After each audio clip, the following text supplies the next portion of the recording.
একটা কঠিন একটা আফসোস কাজ করতো যে না রে, আমি এত বড় একটা রজনী আমি মিস করে ফেলে দিলাম। এই যে একটা আফসোস আমার কারণ এটা হাজার মাস অপেক্ষা উত্তম। আপনারা যারা হাদিস কোরআন সম্পর্কে ভালো জ্ঞান রাখেন তারা বুঝতে পারবেন যে কত উত্তম, সেটা আল্লাহ রাব্বুল আলামিন নিজেই জানেন। অর্থাৎ এইরকম একটা রজনী যদি কোনো মানুষের কাছ থেকে মিস হয়ে যায়, যদি স্পেশাল ভাবে বলা থাকে, তাহলে সেই লোকটার ভিতরে আফসোস বেশি থাকবে। আসসালামু আলাইকুম ওয়া রাহমাতুল্লাহি ওয়া বারাকাতুহু। প্রিয় বন্ধুরা, কেমন আছেন সবাই? আশা করছি আপনারা সবাই ভালো আছেন। আল্লাহ রাব্বুল আলামিনের অশেষ রহমতে আমিও ভালো আছি।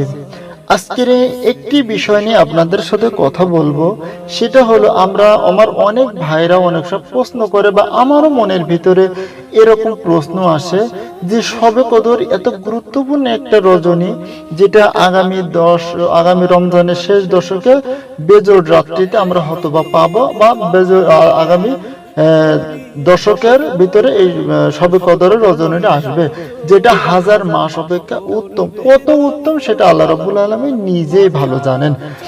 এখন এই শবে কদরের রজনী যেহেতু এত গুরুত্বপূর্ণ একটা রজনী, তাহলে কেন এই শবে কদরের রজনীটা আমাদেরকে আল্লাহ রাব্বুল আলামিন তার নবী করিম সাল্লাল্লাহু আলাইহি ওয়াসাল্লাম দিয়ে নির্ধারণ করে দিলেন না?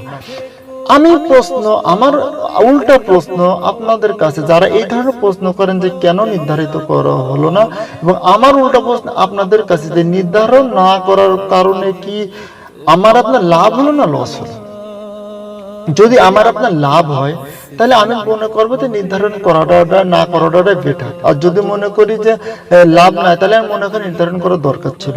কারণ আমি আপনাদেরকে যে জিনিসটা বলছি, আমি আমার ছোট্ট ক্যালকুলেশন থেকে, কারণ আমি সবসময় আপনারা জানেন শবে কদর নিয়ে, ইতিকাফ নিয়ে, রোজা নিয়ে অনেক মাসলা মাসাইক আপনারা শুনছেন ইউটিউব ফেসবুকে গেলে, মানে এই বিষয়ে আমল করতে বিভিন্ন আলেম ওলামার শুনতে আমাদের কান জ্বালা ফেলা। সেখানে তো আমি ছোট্ট একটা মানুষ, তারপরও আমি আমার ছোট্ট একটা কথা, যে আমার দু একজন বন্ধু আছে যারা নিয়মিত আমার কথা শোনেন, তাদের উদ্দেশ্যে আমি এই প্রশ্নের উত্তর এইভাবে দিব। সেটা হলো যে যদি শবে কদরের ডেটটা নির্ধারিত থাকতো, তাহলে হয়তো আমরা একদিন আমল করতাম। আর যেহেতু নির্ধারণ করা নাই, সেহেতু আমরা বেশি দিন আমল করতে পারতেছি। আর বেশি আমল করলে আমাদের কি লাভ? নবী করিম সাল্লাল্লাহু আলাইহি ওয়াসাল্লাম বলেছেন যে আল্লাহর সবচেয়ে বেশি পছন্দ হলো সেজদা অবনত হওয়া। অর্থাৎ আমরা যদি এই শবে কদরকে খুঁজতে যে একটি রাত না খুঁজে, আমরা যদি 10টি রাত খুঁজি, আমরা যদি 5টি রাত খুঁজি, আমরা যদি বেজোড় রাতগুলো খুঁজি, তাহলে আমরা বেশি বেশি নফল ইবাদত করতে পারবো, আমরা এবং বেশি বেশি সেজদা দিতে পারবো, এবং আমরা বেশি আল্লাহর নিকটবর্তী হতে পারবো। অর্থাৎ আমাদেরকে লাভ হবে। দ্বিতীয় হলো আমরা রাসূল করিম সাল্লাল্লাহু আলাইহি ওয়াসাল্লামেরও খুব কাছাকাছি হতে পারবো। কারণ একটা হাদিসে নবী করিম সাল্লাল্লাহু আলাইহি ওয়াসাল্লামের কাছে একজন যুবক সাহাবী যে বলছেন যে আমি আপনার কাছাকাছি থাকতে চাই জান্নাতের ভিতরে। তখন নবী করিম সাল্লাল্লাহু আলাইহি ওয়াসাল্লাম তাকে ওসিয়ত করলেন যে তুমি বেশি বেশি নফল ইবাদত করো, তাহলে তুমি আমার কাছাকাছি হতে পারবা। অর্থাৎ লাস্টের 10 দিন যদি আমরা বেশি বেশি নফল ইবাদত করতে পারি, তাহলে আমরা নবী করিম সাল্লাল্লাহু আলাইহি ওয়াসাল্লামের শাফাআতের অংশীদার হব।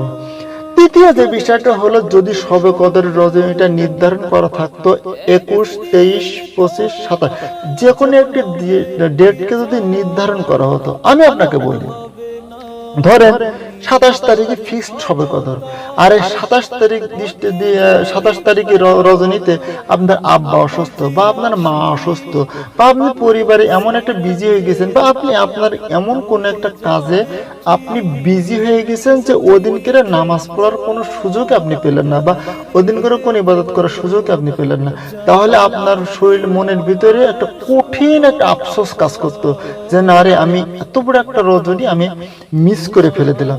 এই যে একটা আফসোস আমার কারণ এটা হাজার মাস অপেক্ষা উত্তম। আপনারা যারা হাদিস কোরআন সম্পর্কে ভালো জ্ঞান রাখেন তারা বুঝতে পারবেন যে কত উত্তম, সেটা আল্লাহ রাব্বুল আলামিন নিজেই জানেন।